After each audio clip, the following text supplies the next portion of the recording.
right, let's put this up here. Thank you, everybody.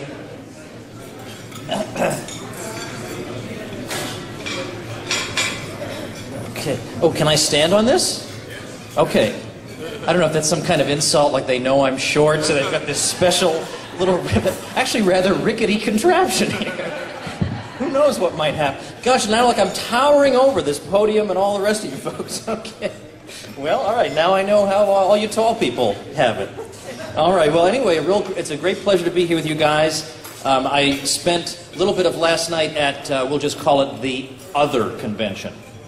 Ooh, yeah, that's right, I was there.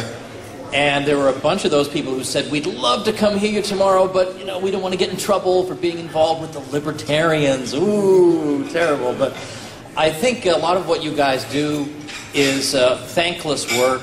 Sometimes it's unbelievable drudgery, and yet you just do it and do it and do it, and you keep on doing it anyway. And it doesn't always bring immediate success. It just brings more drudgery and more work, and yet you just keep at it. And I deeply respect people who do that. So I'm very glad to be able to talk to you. So what I'm doing today is I'm giving 2 speeches. Now, how can that be? How can this schmuck give 2 speeches? Well, I decided I want to give... First, I want to start with, here's what I would say. Let's suppose what we all crave is that if only we could grab the whole country by the throat for just like a half hour. If we could just talk to people for a half an hour, what would we say to them that would leave them libertarians on the other side of that? That's what I want to do. But then I also thought, but I also want to talk to the libertarians. I don't want to talk to these imaginary non-libertarians for the whole speech. I also want to talk to the libertarians, so I'm going to give 2 speeches. So the first one is, what would I say to the whole world if I had their attention after they've gone through 12 years of government propaganda and they've been told the exact opposite of everything I'm going to say to them? What would I in fact say?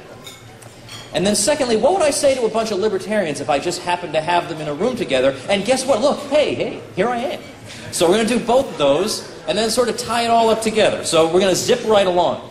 Now, everything I say will not be footnoted, given the time involved, and I have so much to try to cover, because I'm trying to convince people who have spent their entire, well, youth anyway, in an institution funded by the government whose job it is to make them into conformists.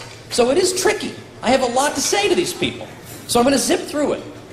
So I would start, first of all, I find there's a certain irony in what happens at your high school graduation when you always get that speech about you got to follow your dreams. You can accomplish anything.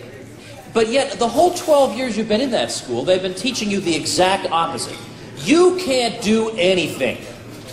Only the government makes possible civilized life, and only the government makes it possible for you to survive and earn a living, and only the government makes it possible for you to work in decent conditions, and only the government makes the arts possible, only the government makes the sciences possible. Government, government, government, government. But hey, you can do anything you want. What does that mean? Like, well, how do they have the nerve to give that speech? But anyway, they do. And so we are sort of, I don't know, propagandized into thinking that all the good things in the world come from some guy being in charge and telling everybody else what to do.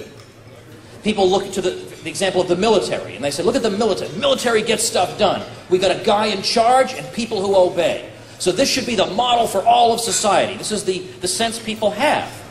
That's why I think some people accepted the idea that central economic planning was a good idea. Because it seemed to them, wouldn't it be better and more efficient for there to be some guy barking out orders to everybody instead of everybody just doing whatever he wants? That sounds chaotic and disorderly. We can't have that. So, first I would tell people, there are miracles that go on every single day in this world that occur simply because individuals are acting.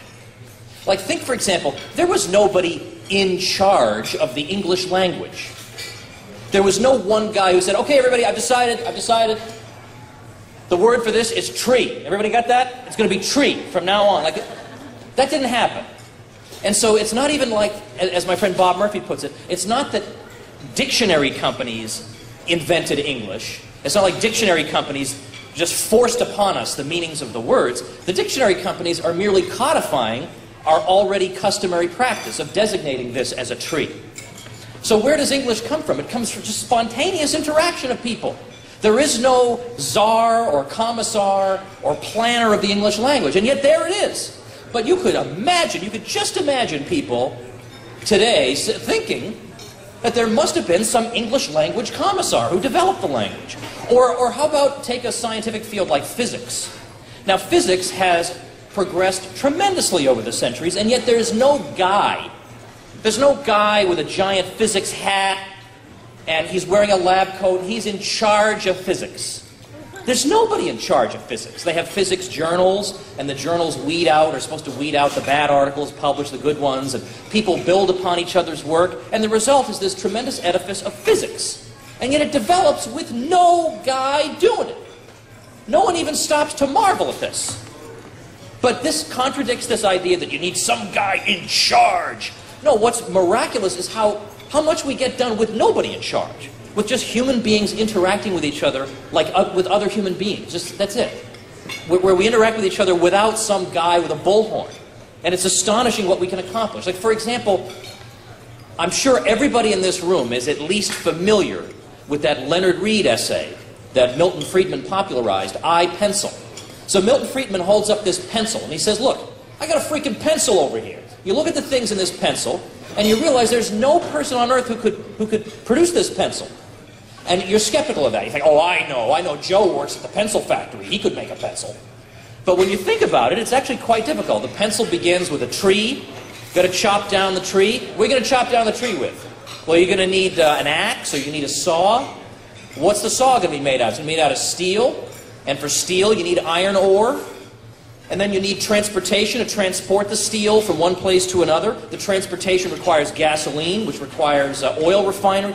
All these different things that you would need to be an expert in to create a pencil, no human brain could possibly contain. So there are and that's not to mention the rubber for the eraser, the graphite, which comes from South America, all these different things coming together to produce an object that costs you a few cents. Now, could you imagine, before we had pencils, describing to people, all right, here's what we need to do. All right, first we got to go to this continent, then that continent, then we got to get the graphite, we got to chop down the tree, we got to produce paint, requires all these ingredients and all these processes.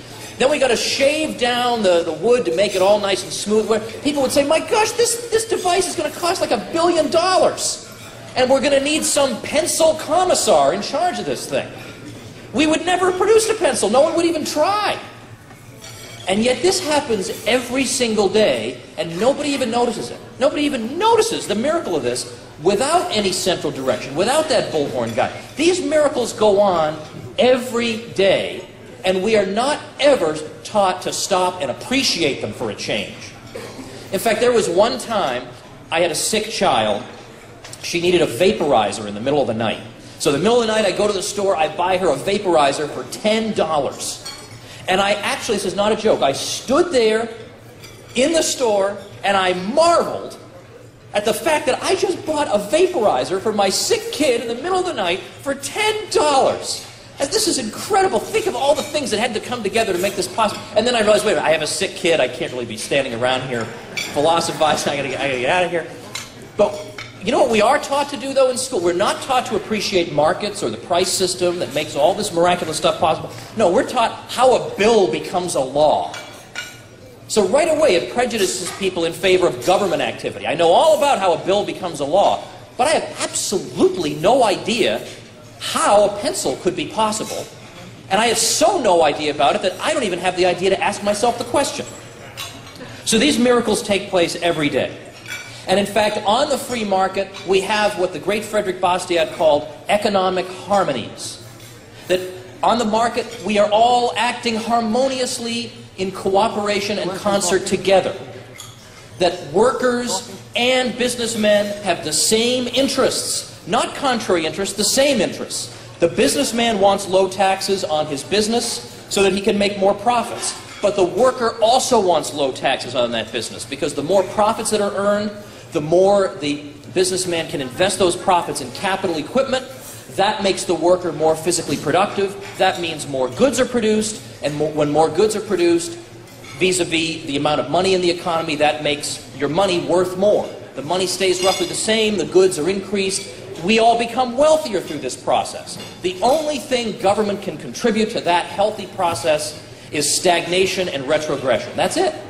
All they can do is tax this wonderful process by which all of us working together improve our living conditions. But what does the state create? Does it create economic harmonies? No, the state can only create conflict. It gives a special privilege to one group that harms the other groups. That encourages the other groups to lobby for their own special privileges, which in turn harm everyone else. And it encourages a kind of low-intensity civil war of all against all. There's no economic harmonies there. Now, but they say that what I'm saying to you is too simplistic. They say that freedom yields you bad things. It yields you poverty, poor working conditions, and all the rest of it. All the things we learned in the 7th grade. The free market gives you all those things. But as I just explained, it's the market that curbs those things. Imagine in the 18th century, imagine the year 1700. Why are people poor in 1700? Is it because the rich people are wickedly depriving the poor of all the flat-screen TVs in the year 1700? Why is it? Why is it that in the year 1700 nobody protests against the existence of poverty? It's because in the year 1700 it never occurred to anyone that you could abolish poverty. It was assumed that the world you're going to be born into is a filthy world of squalor. You're going to live your life one bad harvest away from starvation, and then you're going to drop dead. No one figured you could get away with a life better than that. It's only when you get the market economy, it's so fantastic as a wealth creator that you realize, wait a minute, people don't have to live like savages anymore. It is possible to lift people out of this thing. Well, the reason people are poor in 1700 is they're doing most of their work by hand. Imagine if today we got rid of all the equipment we use to produce things. We produce everything by hand.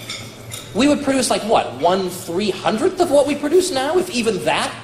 And there would be whole classes of goods we couldn't produce at all. Try to engage in coal mining with just your bare hands. Good luck. Try to engage in any type of mining or raw material extraction of any kind. Forget it. None of that stuff could even be done. So of course they're going to be poor. It's not that the rich have taken all the stuff from them. If you redistributed everything the rich person had in 1700 and gave it to everybody else would wind up with an extra 2 cents, and then that would be it. That rich person would move out of the country before this could be done to him again. That'd be it. Congratulations.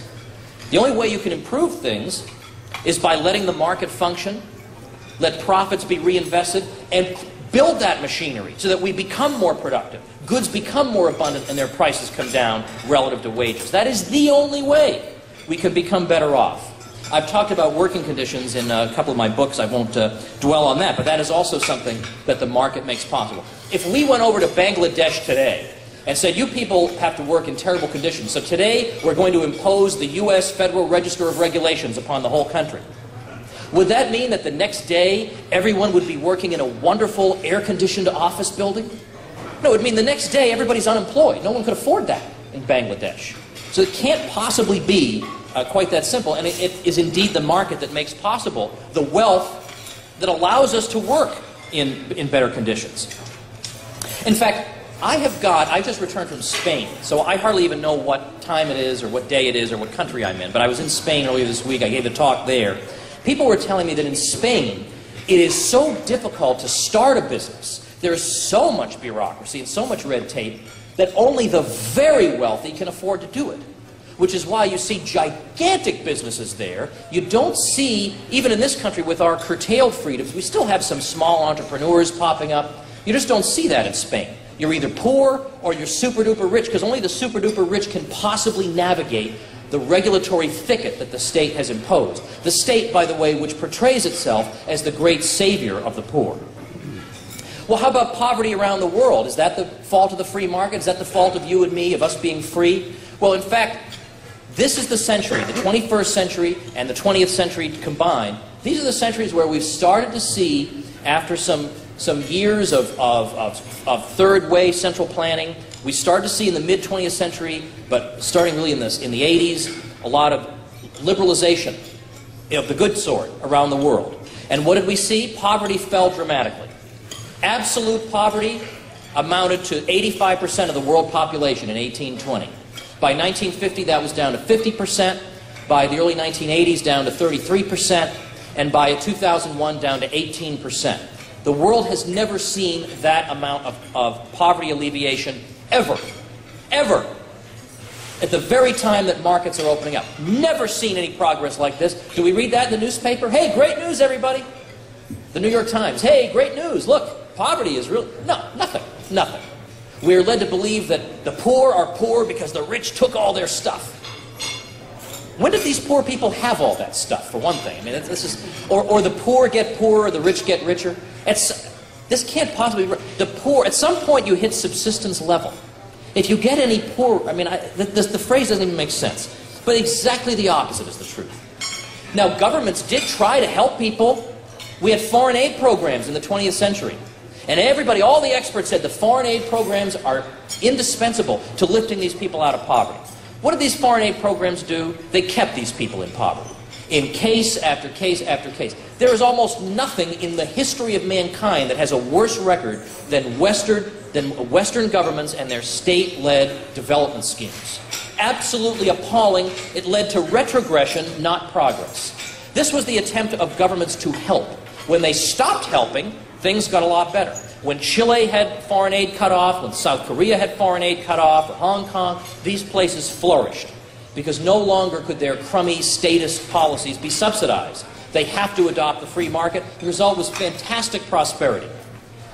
Well, how about domestically? How about in the United States? Surely government got rid of poverty in the U.S. Where would we be without our overlords here, right? We'd all be impoverished, earning 2 cents an hour, digging in a ditch somewhere. Well, it turns out that in the U.S., if we look at modern standards of what constitutes poverty, in the year 1900, poverty claimed 95% of the population. By the late 1960s, that was all the way down to 12 to 14%. The amount of anti-poverty federal initiative during that time is so negligible as not to be worth talking about. And yet, poverty fell dramatically during that time. Then the government really got involved. The late 60s is when the Great Society programs really started to get funding. Then the government got involved. Then what happened to poverty? So it had been coming down like this. Then what happened? Then it stagnates. Now, we can talk about what the reasons for that would be, why these programs are counterproductive, and again, in some of my books I've talked about that. But the point is, there is this brute fact of the poverty rate going like this, and then the government gets involved and it goes like this. Now, suppose the situation had been reversed. Suppose the government was spending a lot on poverty all these years, and then we saw poverty fall. And then the government, because evil libertarians got in charge, the government stopped spending money on it, and then poverty leveled off. You know what we would hear. Well, this just goes to show government spending is what alleviates poverty. And if we get rid of the government spending, then it stagnates. But exactly the opposite is the truth. So what do we hear in the headlines or in textbooks? Nothing. Crickets. Nothing at all. No acknowledgement of this whatsoever. And the domestic analog to foreign aid has been the welfare state. And the welfare state has corresponded with a stagnation in the poverty rate, the same way that foreign aid to other countries responded in the same way. All right, so the other thing is, well, if we have freedom, then the environment is going to be damaged and, we're all going to die instantly. Now, I understand that sort of argument. We should remember that the workers' paradises where you had centrally planned economies were not known for environmental quality. In fact, in the Soviet Union, it was a crime, it was a felony to drop a lit cigarette into the Volga River because it was a fire hazard. A river was a fire hazard. So we should bear this in mind. But of course, number one, a libertarian would, properly speaking, would think of pollution as being a form of aggression. If it is a form of trespass onto your property and does damage to your health and to your property, then it ought to be actionable. And there's that great article, Law, Property Rights, and Air Pollution, where Murray Rothbard lays out exactly how that would be dealt with in a free society. So, first of all, it's a caricature to think that, well, we libertarians, we love pollution. Like, yeah, that's how we know that industry is really cranking things out. Like, if I'm not coughing, it's not capitalist. That's not really how we think. But also, property rights are what make possible the care of the environment. Now, we get told, for example, that the American Indians, they didn't have private property. They were purer than that. They were like Rousseau's noble savage. This is all a fantasy invented by people who couldn't care less about the real truth of the American Indians. They just want to exploit these people on behalf of central planning. The fact is that numerous American Indian tribes, not only did they have private property, but they assigned property rights, for example, in hunting. They would say, this family can hunt in this area. Well, that's good, because if you don't assign that, then everybody's just going to kill every animal in that area. Because if nobody owns the area, if they do own the area, they think, well, if I kill all the animals, then next year there ain't going to be no animals. So I guess I don't want to kill them all now. I want to, because I can enjoy the capital value, long-term value of this land, I better not kill all of them now. I better leave some to reproduce. But if there's no private property, and you try to do that, you try to say, you know what, I'm going to restrain myself, I'm not going to kill all the animals, I'm going to wait till next year, then somebody else just come in and kill them, because you have no property right in it. So the incentive then, under public property, is for everybody to kill as much as possible right away, so that nobody else gets it. But as soon as you assign a property right in it, you have the urge to care for it. This is also true in the Pacific Northwest. The American Indians assigned fishing rights for salmon, so that there wouldn't be overfishing. People would just fish out all the salmon, leaving nothing for the following year. So there's a lot of common sense to the libertarian position. Well, wouldn't the free market, we're taught in school, if we have what you people are calling for, I mean, it sounds nice when you talk about it, but really it's going to lead to monopolies. It's going to lead to wicked people, short little people with white mustaches carrying sacks of money with dollar signs on them running around. They're going to be running the economy. And that's what you libertarians want. You love corporations, man. Well, okay, for one thing, if we love corporations so much, how come they don't donate to us? Okay? There are some corporations that would rather see the whole world burn to the ground than have a free market. But in fact, this whole free market yields monopolies thing, first of all, it comes in part from what we learned in junior high school. Because I remember when I was in junior high school, I just couldn't believe how anyone could support the market economy. I couldn't understand this. It leads to these monopolists who dominate the economy by the throat, and only our progressive leaders could possibly emancipate us from this terrible serfdom and all that. But when you actually look at it, it's true. You have some really predatory entrepreneurs who are using their political connections to get them special benefits, tariffs that protect them from competition and whatever. But when you look at people who didn't do that, you actually have people I don't see why I'm supposed to despise. Why am I supposed to despise Cornelius Vanderbilt, for example? This is a guy who, before he got into railroads later in his career, he's a guy who defied the government's steamboat monopoly in the New York area. And then when the monopoly was overturned, he competed with existing steamboat companies, and he would say, well, you want to go from A to B? It used to be $3 a trip, now it's 10 cents a trip on my boat. Or on some trips, he would say, it costs you nothing. You can ride for free, but I hope you're hungry because I'll make money selling you food. This was an astonishing contribution to the world.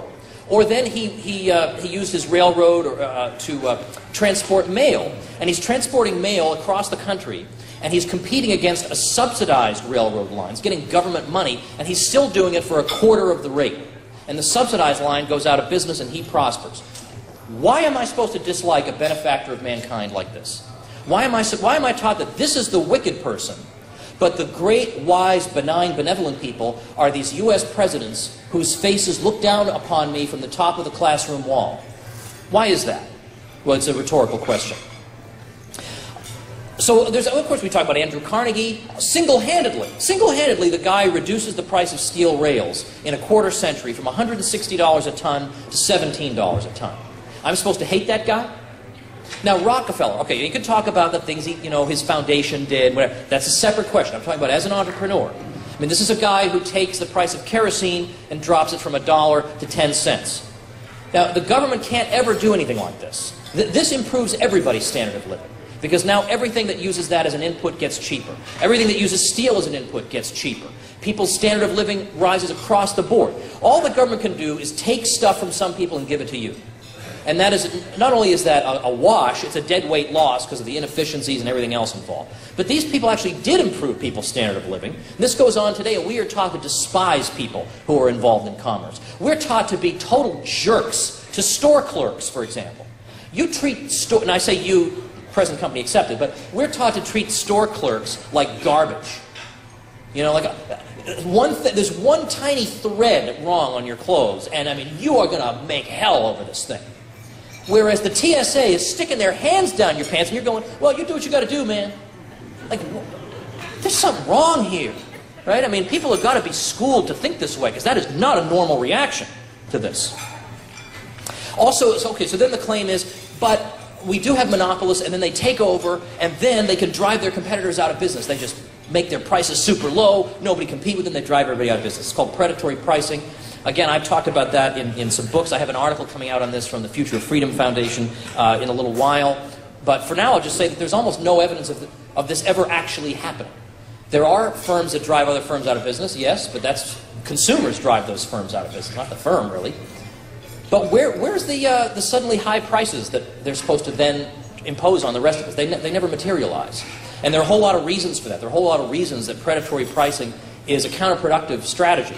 And there are a whole lot of ways, market mechanisms, that even if that were possible, that could fight against that. But as I say, I've got an article coming out on this, and I have so much else to say. I'll put that as a footnote. Check tomwoods.com. Eventually there'll be an article on predatory pricing.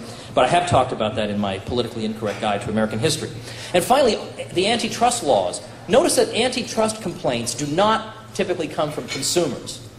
Consumers do not go to the government and say, I am so sick and tired of paying so little for this product. I am so sick and tired of getting this product for free. Please do something about it. Never has. It's always the competitor. That should tell you something about what the real interests involved in that are. Okay, but wouldn't we, things would be unsafe, right? There would be quacks taking advantage of us. We're too stupid to look after ourselves. So these are the same people who say, we're smart enough to vote for people who are going to make decisions that are of momentous historic significance that can affect the whole world. We're smart enough to do that, but we're too stupid to pick a doctor. Like, we can't just look at, take 1 second on the internet and find some basic clearinghouse of doctors who are respected. We can't do it. We're too stupid to do that for our own health. However, we can vote for a guy who's going to make policy against Iran. It seems to me it's either one or the other, but you can't have this kind of contradiction. But when we think about something like occupational licensing, the state has to license people, because otherwise we'll all be taken advantage of. Well, again, not only are there private certification agencies all over the place, I mean, there's, even in terms of regulation, Underwriters Laboratories certifies electrical products. That's a private organization. It puts its seal of approval on a product, and if that product is unsafe, Underwriters Laboratories is ruined. Whereas if some government bureaucracy puts its symbol on there and it's unsafe, are they ruined? Are they ruined? No, their budget doubles. They're not ruined. Look at the incentive that's there. But also think about whenever you see some requirement that this or that occupation has to get a special government license, ask yourself this. Do the existing firms in that industry have to comply with the requirements for the license? So for instance, sometimes they increase the number of hoops you have to jump through to get the license. They say, well, from now on, all the flower arrangers now have to prove that they can do X or Y. Do they ever apply that retroactively to the existing flower arrangers? Never. Of course not. Now, if this were really for the general public's well-being, wouldn't we be equally as threatened by bad existing flower arrangers as we would be from new entrants to the field? And yet it's only to the new entrants that they apply these regulations. Could it be that this is meant that way? Could it be that Adam Smith's insight that you can't get businessmen together for 3 seconds without them angling against the public in one way or another, that maybe he was right? Ah, well, indeed. And then, moreover, I didn't pick that at random. There are some states that require flower arrangers to be licensed. Think of the dangers we averted there. What about the arts and sciences, though? I mean, it's really nice of us to talk about freedom and we cooperate on the market, these miracles take place, but there'd be no art if it weren't for the government. If there weren't a Joe Biden paternally watching over all of us, I mean, every artist in the world would just put his paintbrush down and say, I just can't go on. Is that the case? Well, you know what? Actually, the fact is that when you look at the National Endowment for the Arts, I mean, what is it? I don't even remember what its budget is these days. It might be $200 million a year. However, the amount of money that is voluntarily given by people to the arts every year is in the billions of dollars.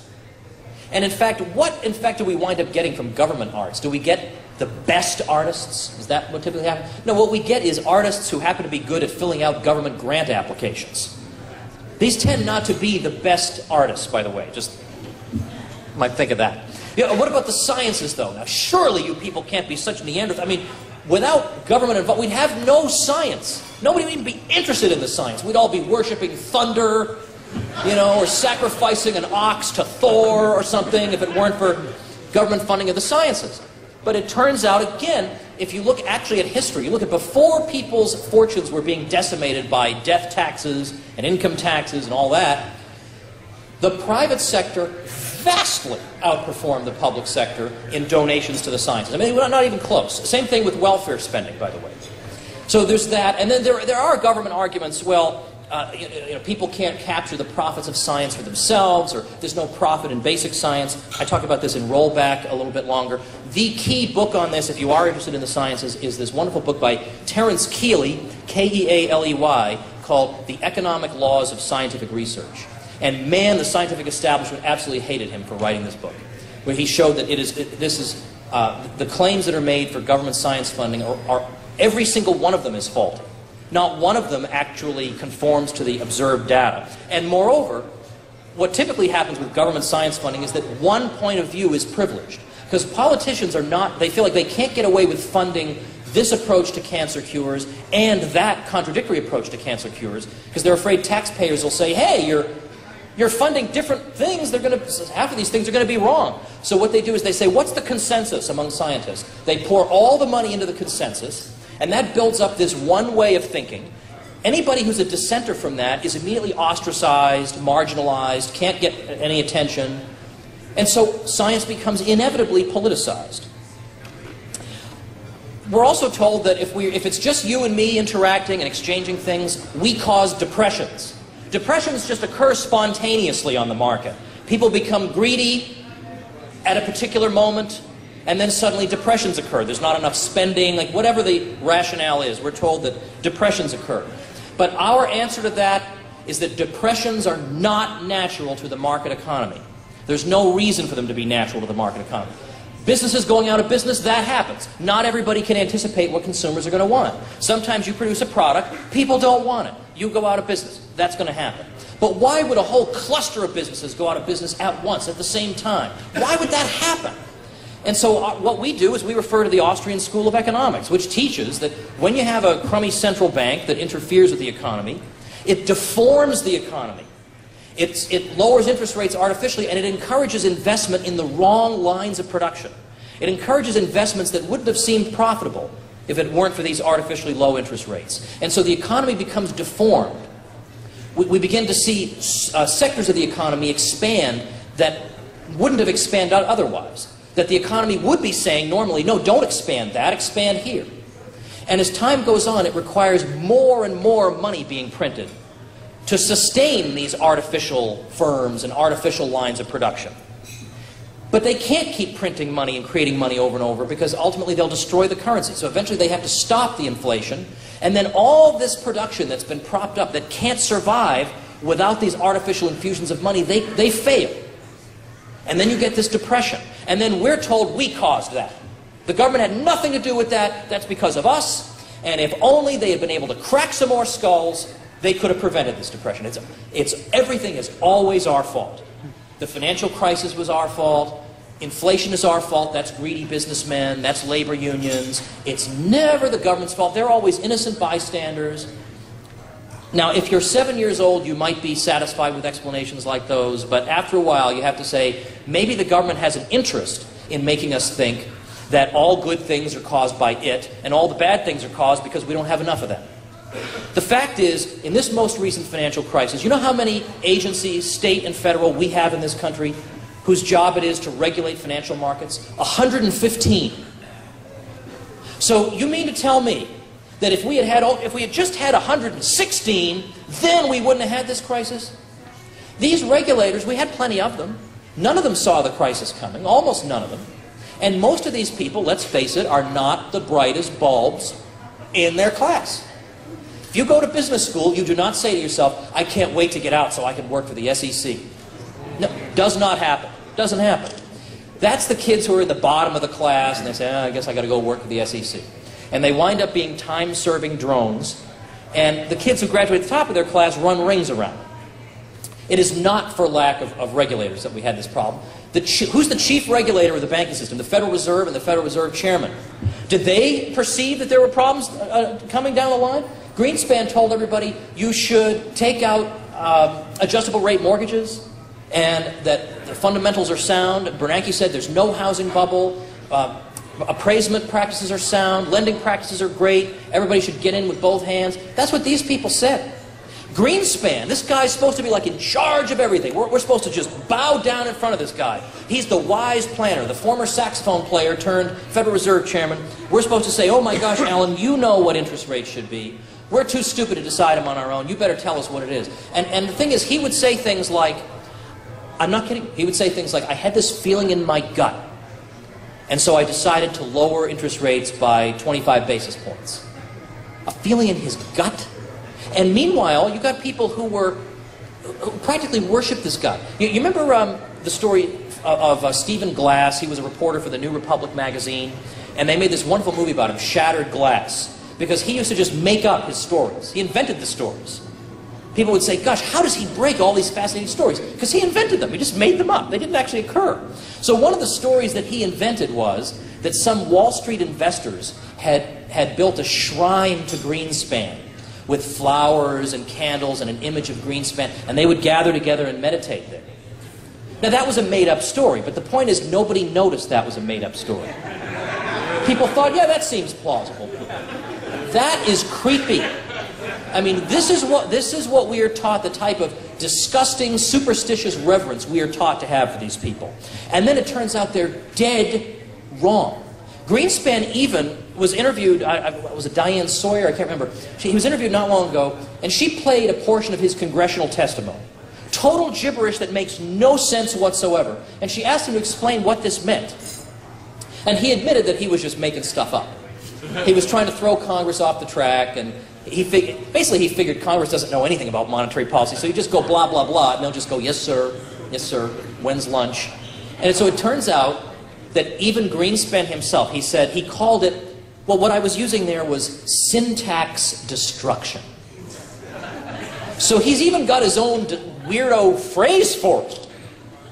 So think about this now. So this is a guy who's in charge of the money supply, and he admits that he just blabs and blabs about nothing to throw Congress off the track. Meanwhile, he's totally clueless about what's going on, and we're supposed to repose our confidence in these people. And that you and I, who are skeptical of this, there's something wrong with us. We must be antisocial or something if you don't like Alan Greenspan.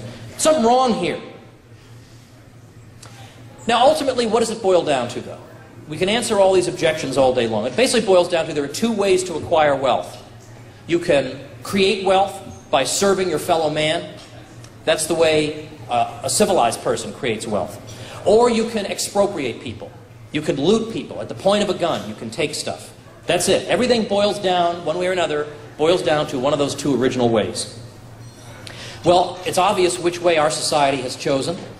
So we have agriculture subsidies that help the farmer, and that basically amount to a gun in the ribs of everybody else. We have sugar quotas that steal on behalf of the sugar producers. We've got the Export-Import Bank, which diverts credit to certain favored firms. We've got the Federal Reserve, which diverts credit to certain favored firms. And this just goes on and on and on and on, not to mention all the other things, the military-industrial complex. All of this occurs through the barrel of a gun. And we have to ask ourselves, is this the most humane way for human beings to interact with each other? At the point of a gun. It's indirect. Sure, we hire somebody else to wield the guns. Is there really no other way we can live than by my group impoverishes the rest of you and enriches itself, and then your group is going to impoverish us and enrich itself? What if we just stopped doing that? Wouldn't it be a lot richer?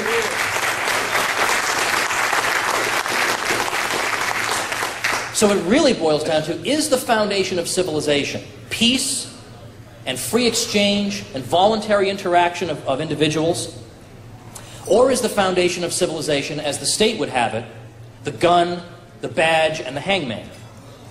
The state has warped our moral sense and taught us that looting and aggression are okay as long as they're done by majority vote. And it has turned us against each other. It has taken natural harmonies and replaced them with disharmony.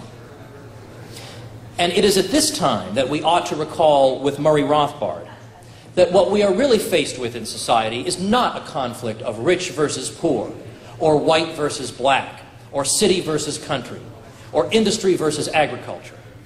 But all of us against the parasites who live off our labor and train us to believe that there is no other way to live. There is another way to live, and it's called liberty, and join us. Thank you. That's the first one.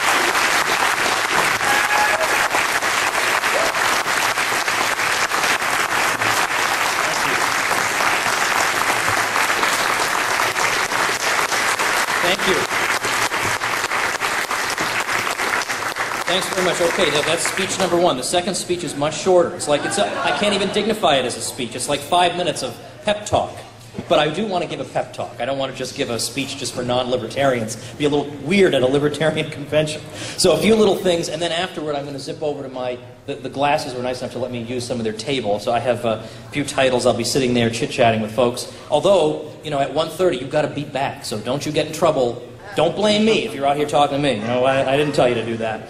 Okay, I just want to give just a little bit of advice or just thoughts about libertarians and libertarian political activism. And this is not dogmatic. If you don't agree with me, that's perfectly fine. You know, these are honorable, sources of honorable disagreement. But first thing that I would think to say to somebody who wants to run as a libertarian is do not run on lower taxes and lower spending.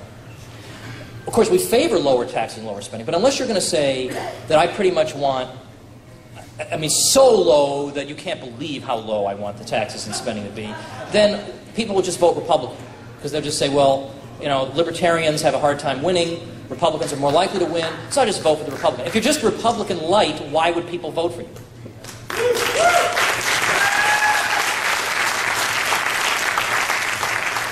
And you could say, oh, but I'll actually stick to my word. Yeah, but they all say that. Everybody says, I'm going to repeal regulations. You got to have some, only you can figure out what your unique spin on the liberty message is. But you better have that spin to distinguish yourself. Of course, you've got to use YouTube these days. And I think Gary Johnson, I'll be honest, I think he's done some very good ads so far, distinguishing himself from the two parties. And I think that's a critical thing. And I would basically just say that the likelihood that libertarians are going to get the 65 and over demographic is very, very low. Very unlikely, because Ron Paul couldn't get it. I don't mean you ever write anybody off. But I mean, I'd love to see an ad where you got one person represents the Republicans, one person represents the Democrats. One of them's driving a red Buick, and the other one's driving a blue Buick. And then you got the super cool libertarians. Like, hey, don't you want to be like us? Wouldn't that be better? Anyway, that's my own sort of thought.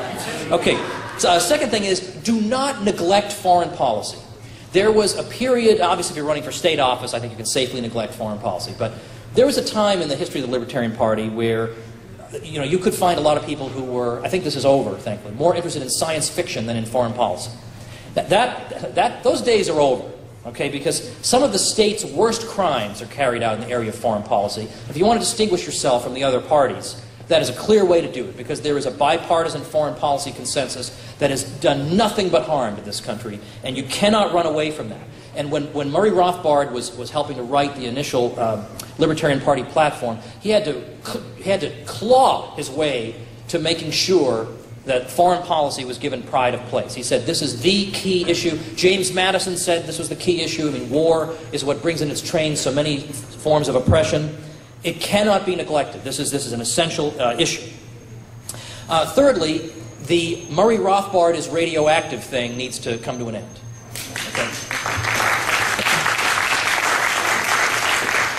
There are people who, now you notice I made respectful reference to Milton Friedman. He had many important contributions that we respect. However, Rothbard was a great man. I don't mean you have to worship him. I don't mean you have to agree with every word he ever said. I don't mean you have to belong to a cult of Rothbard. I don't mean you have to wave incense in front of him.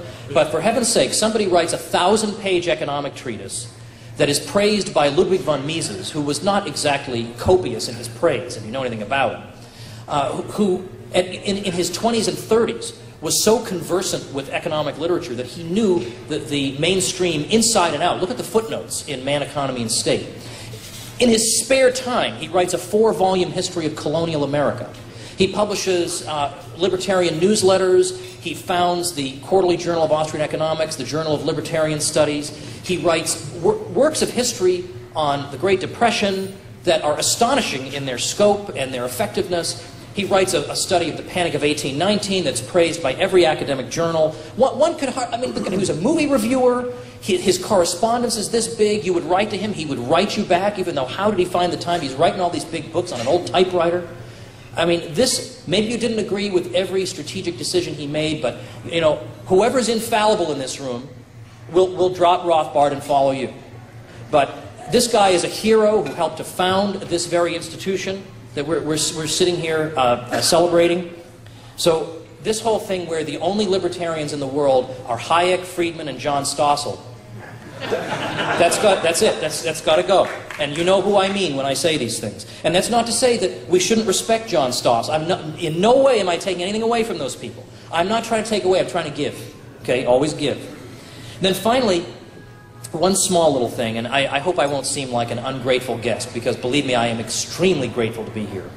But I noticed that on the sign, I was going to say this anyway, and then I saw on the sign it says this for the Texas Libertarians. So just a gentle correction from my point of view. I don't think it's a good idea to describe libertarians as being fiscally conservative and socially liberal. I think that's a wrong way of looking at it. Because that, for one thing, I mean, if you're really, really, really pressed for time, I could maybe see that, but I think, first of all, it makes us sound like we don't really have a philosophy. We just borrow a little bit from these people, a little bit from those people, and hey, we've taken the things that we think you might like, and we've kind of mashed them together even though they don't really make sense.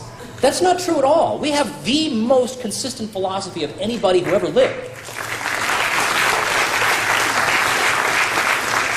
Our philosophy is we're against the initiation of violence. That's it. And whatever follows from that, that's what we believe. That's it. Very simple. And also, think of, I mean, the words fiscally conservative have been corrupted, I think, beyond hope. I don't want to be confused with those people. Okay? People, oh, I'm fiscally conservative. I just want the deficit to be only $800 billion. Yeah, you know what? We are a different species of person from that. But now, just so that you won't think all I do is gripe, because it's not griping, it's just some constructive criticism, I want to point out just one quick thing that we should be happy about. The fact that we have been out of power, we have not been in the inner circle. There's one good silver lining to that. And that is, as the wheels are coming off, and they are coming off fast. In Europe, where I just came back from, they are coming off fast in Europe. And they're coming off here too. They can't possibly blame us for this.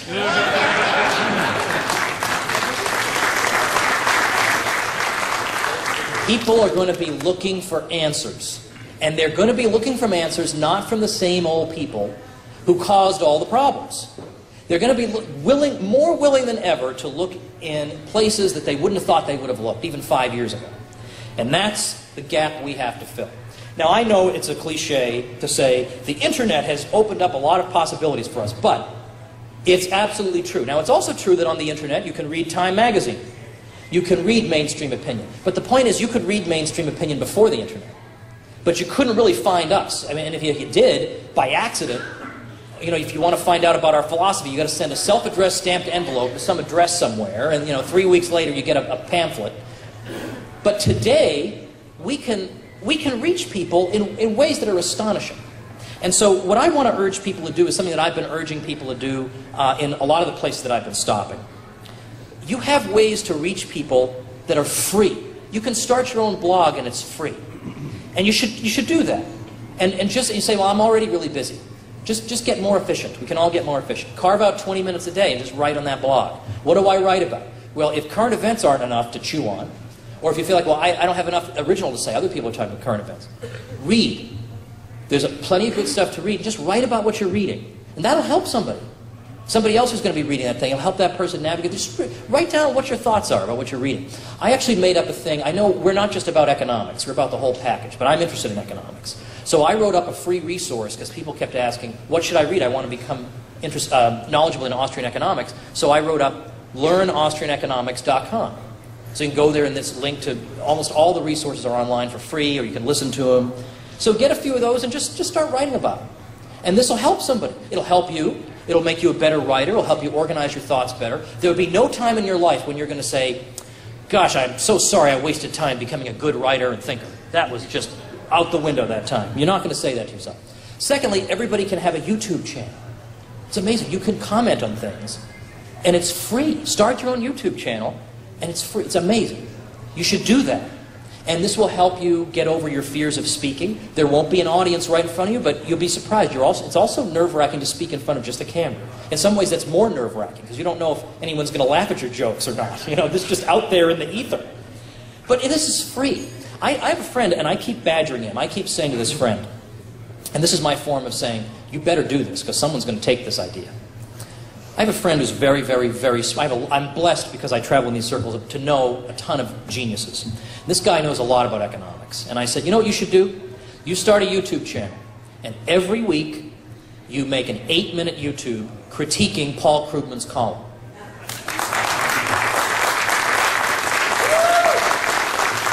And you simply call the channel the Anti-Krugman. You will be a sensation. Everyone will tune into this thing every week. A sensation. And then you link back to your blog, and you get more traffic for your blog, and you build yourself up, and everybody's happy. Like, why would you not do this?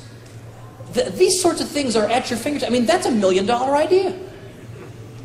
Why won't he do it? I don't know, but I'm going to send him. I hope this video gets online. I'm going to say, all right, look, you've got like 10 more seconds to start doing this, because I just told people this idea. Somebody's going to do it. But the point is, think of what your niche is. And we got to be all over this thing. Because, and by the way, I figured out what my niche is. Because, okay, I do public speaking and I write. And that helped me figure out my niche because, and again, this is not just self-deprecating humor, I'm really not good at anything else. Like, I'm not good at anything else. Like, when I see a carpenter come to do work on my house, to me, he's like a magician. I have absolutely no idea how I'm looking at this unfinished part of my basement, and then a few weeks later, I walk in there, and it's like a paradise. Like, if I had 10 lifetimes, I couldn't even conceive of how this is done. Or fixing my car. See, my wife grew up in rural Oklahoma. So she can fix a flat tire, she can shoot a deer, she can do all this stuff. Right? I am just so pathetic compared to this woman. I don't know how my car works. As I've said before, as far as I know, there's an angel in there that makes it go. I have no idea. So this being the only thing I can do, I started up something where I said, in the same way that we can create our own alternative media, instead of trying to make sure that ABC employs good reporters, that's pretty hopeless, or instead of make sure the New York Times hires good reporters, that's a hopeless cause, and the New York Times is going down the tubes anyway, so who cares? Create your own. So I thought, in the same way, I'm always griping about these professors, and they fill the kids' heads with nonsense, and it's a good thing these kids are drunk anyway, and they can't retain any of this information. And I gripe about it, but then I thought, you know, a lot better than griping and being a lazy bum, because any lazy bum can gripe. Why don't you create something? So I thought, why don't I have a PhD in U.S. history, why don't I just teach like a liberty U.S. history? Like, this is what people should know about U.S. history, and I'll just teach that myself using this mechanism. So I've gotten a few of my friends whom I trust. I have a guy who teaches economics for me. So I just started a site called libertyclassroom.com. And it's the most exciting thing I've ever done. So there's stuff for everybody to do. So we are involved then in a struggle that isn't going to have a quick resolution. Because this is a struggle that goes back as far as you can go in human history. The struggle between liberty and power. In fact, if you have any books by Liberty Fund, you open them up, and on the inside cover, they have this cuneiform script from ancient Sumer, from one of the earliest recorded civilizations. And the script means liberty. So we have this going back to at least 3000 BC, this struggle, at least in recorded history. And this is going to be a struggle that will persist long after we're dead. So we shouldn't be looking for quick, immediate, short-term gains, although we should welcome them when they occur. But we should be in this for the long haul, be prepared for discouragement, and remind ourselves that we're doing the right thing. We have made so many wonderful friendships in this course of this struggle. We've expanded our horizons. I've learned so much, because I know some history and economics, but there are a lot of things I don't know about that I've learned from all of you folks. It's a privilege to be involved in this movement, and I hope you'll always think of it that way. And thanks again for having me.